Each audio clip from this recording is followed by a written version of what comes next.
Hello and welcome to Lancaster Hi-Fi.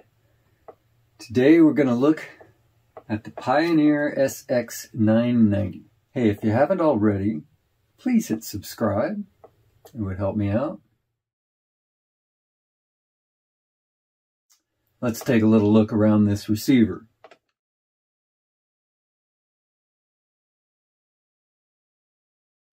Okay, check this out. Continuous power output, each channel driven, 35 watts. Continuous power output, 28 watts plus 28 watts into 8 ohms, or 30 watts plus 30 watts into 4 ohms. That's with both channels driven. Something like 30 watt per channel receiver.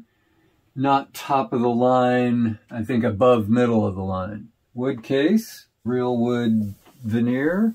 There's a metal grill here. Okay, let's check out the front panel first. Of course, we've got AM, FM mono, FM auto. So that'd be stereo, phono 1, phono 2 / mic, and aux. So it's got 2 phono inputs. The power switch is also the speaker switch. It goes from power off to A speakers, to speakers off, to B, to A plus B. Bass controls, and these can be manipulated independently. That is, they are coaxial dual shaft pots. So it's got bass and treble, a low filter, a high filter. It's got balance, it's got volume. We got loudness, we got muting, tape monitor. So it does have tape input, of course tuning here. And then mode, we've got stereo, reverse, left, right, and left plus right. That's a mic jack, headphone jacks over here. Let's check out the back panel. This unit has the rather unfortunate Pioneer speaker jacks. I made 2 pretty ghetto speaker cables out of old console power plug cables. Let me show you what I had to do here. People say you can just twist one of the prongs of the plug, but that plug was way too wide to fit in the hole. So I not only had to twist that one, that was easy. The hard part was trimming this down with some tin snips and then also, you know, filing the rough edges, and then I just buffed both prongs with some 2000 grit sandpaper so it'd be good connections, you know, just get rid of that old tarnish. When I restored the Pioneer SX-828 that I gave my son, I replaced the A set of these with 5-way binding posts. Kind of awfully close together, but still better than and easier to deal with than these things.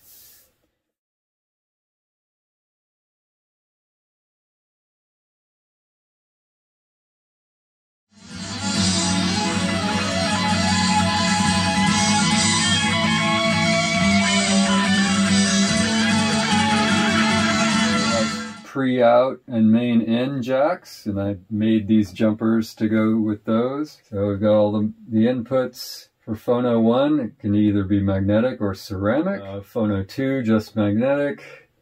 Aux, tape monitor, tape record. For the tape recorder, we've got the AM antenna, got the fuse thingy. We've got 1 switched outlet and 2 unswitched outlets. And then we've got antenna jacks over here. So each time I've worked on this in the past, I've left post-it notes as to what I've done and maybe what might come next. So you can see the first post-it here says replaced 3, that's crossed out. It says 4 of 4 festoon lamps behind tuner dial. Cool. Says here, tested with 1 kilohertz sine wave input to aux, found signal at pre-out, but not at any speaker jack, and then that's X'd out. Needs jumpers to connect pre-out to main in, that's crossed out. Found continuity between main amp, PCB out, and speaker jack, and that's crossed out. More recent notes are over here. Replaced 2 blown fuses on main amp board, it works. Before that, replaced 2 Q1 and Q2 transistors on main amp. Originals taped inside. Washed face and knobs, made jumpers for back. Tuned to FM 97.9, I probably changed that just now, though not necessarily centered on it. To allow alignment, dial is off. Replaced a couple of bulbs with LEDs, meter lights need replacing. No notes there about other transistors that need replacing. Let's check out the inside. Here we can see we've got a line of bulbs in the front here. Of course, I've left a couple of incandescents in there. But you can see here where I've replaced an incandescent with an LED and just rigged it. Just hillbilly engineered that one. Isn't that some fine engineering? Look at that. There are some festoon lamps down below here. So here's, of course, the tuning counterweight thingy. Counterweight, not really, just any tuner wheel of the 70s is going to have a weight on it, so it has a bit of inertia to it. Here's the filter cap. I could swear that I ordered a replacement filter capacitor for this, but I can't find it anywhere. And I think I may have ordered it from somewhere other than DigiKey, and it's not here. And I made that order back in the summer. Maybe it had to come all the way from China and it's still on its way. I don't know. I suppose I ought to look into that.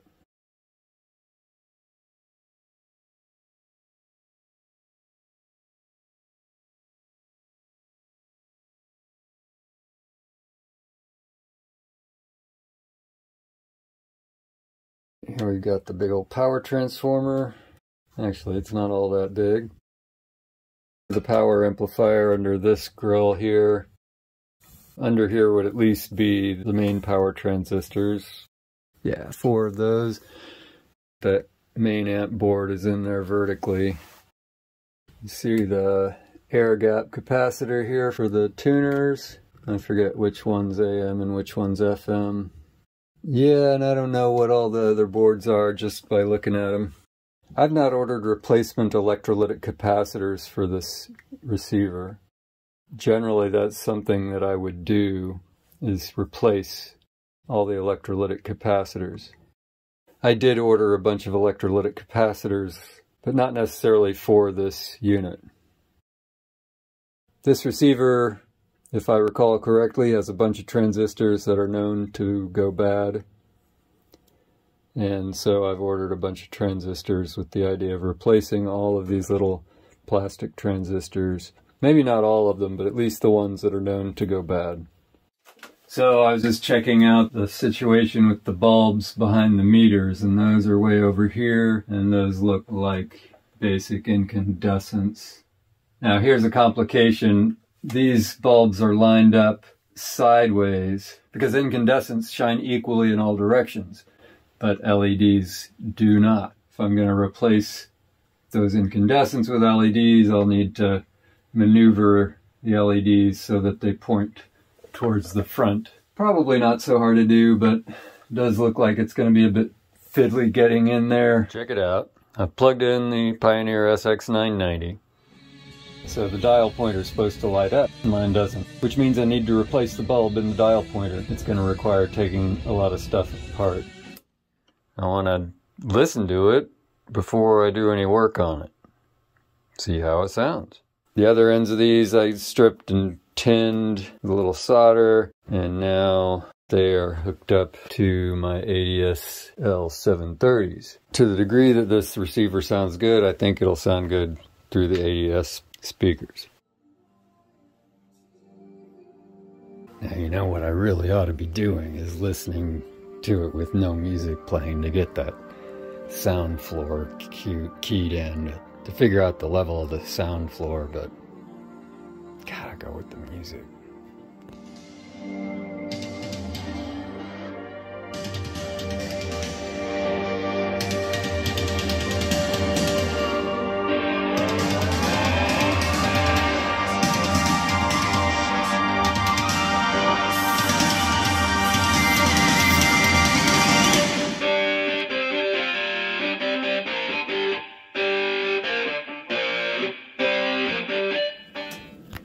Alright, now I want to check the noise level.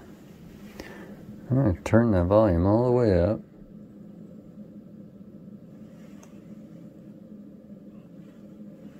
That's not the volume. One thing I don't really like about this, I generally like the volume knob to be bigger than the others. But, you know, it's pretty common, this kind of thing. I mean, this old Sansui volume knob is just buried in there with the tone controls and the balance. But this old Pioneer, well, at least its volume knob is apart from the others, not sort of buried in amongst the tone controls and whatnot. Now the Nico, I love that volume knob. That is a sexy volume knob. Right there in the middle. And it's even incremented. But not the old Pioneer. So let's turn up that volume all the way. And go check what kind of hiss we got. Dang, I don't hear anything.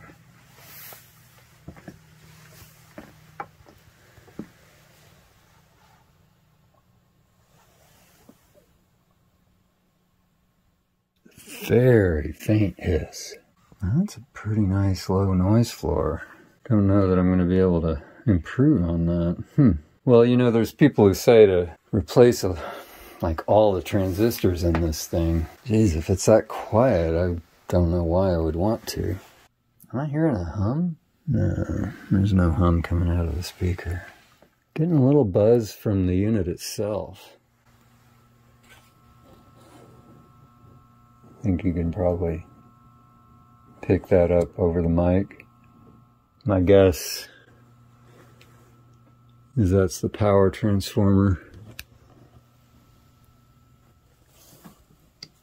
Yeah, it's the power transformer. You know what happens, I think, is the you know, the laminations get loose. Maybe the mounting bolts and whatnot just need to be tightened. The other thing you can do is with tube amps, I've put homemade rubber washers above and below where it goes into the chassis to help isolate it so that whatever vibration that is occurring in the power transformer doesn't resonate over the entire steel chassis. An old receiver like this generally requires work inside and out. On the inside, you got to make sure all the components are good, that the bias is set, that the lights work. On the outside, you want to make sure the front plate and the knobs are clean, and you want to make sure that the wooden case, if it's not pretty, then you got to make it pretty.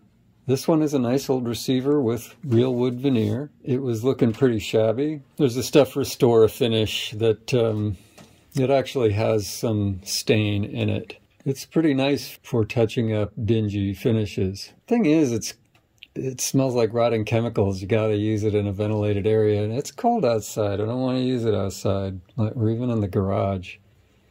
It's much nicer to be able to use food grade, pure raw linseed oil. This is completely safe. I could drink a glass full of this, and I might be on the toilet, but it would just be because of the laxative effect of drinking oil.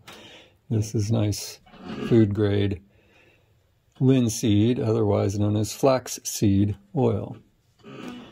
It's slow drying, but it tends to make the wood look really nice. It does typically darken it up a little bit.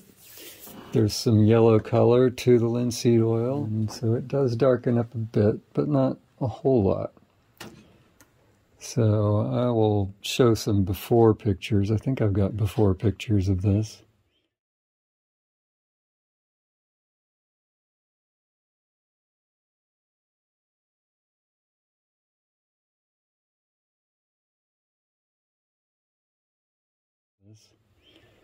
But I think it looks really nice after my having gone over it with some linseed oil last night. The only thing I need to do for the wood is there are those little wooden end pieces on the faceplate, and those I need to touch up with some more linseed oil. The other thing for this is this grate here. It does have a couple of rust spots, so I probably do need to repaint that black. Ideally, I would like to be able to fix that. It's kind of sunken in. I don't know how to fix that. Okay, so I've just got a little bit of linseed oil dampened rag here.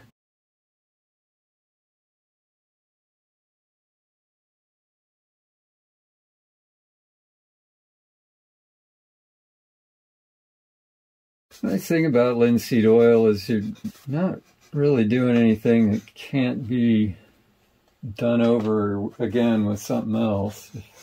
If the linseed oil is not doing it for you and you want the Howard's Restore Finish, you can use the Howard's Restore Finish. If you want to coat a polyurethane on there, you can do that. Just gotta let the linseed oil dry first. And it is slow drying, but you're not doing anything bad to the wood, and you're not doing anything that you can't do over again with something else, like I said. Alright, that's looking pretty nice. Okay, I got a little Rust-Oleum Ultra Cover Gloss Black. I do have just a little in this little can. And I'm just going to go over lightly with a nice brush. Gonna be real careful because I'm not using any masking tape here. Obviously I could get paint where I don't want it, so care is called for.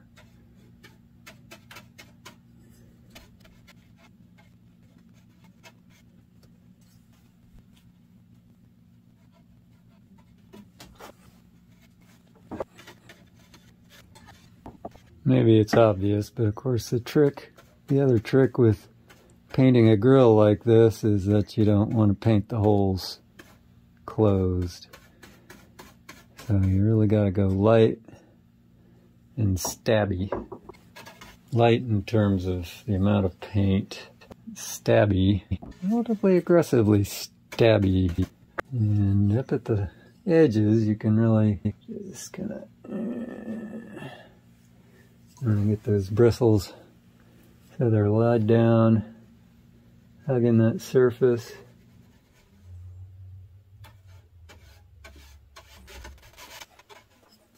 And just finishing up the bottom side. Obviously the looks are less important here, but there was a rust spot or two that I wanted to make sure I covered. And again, obviously you don't need to be quite as careful about getting paint where it doesn't belong. At the same time, you still need to make sure not to plug any of the holes in the grate. I think that should do it. Alright, I'll let that dry. And a word to the wise, wash your brush right away, and a good paintbrush will last you forever.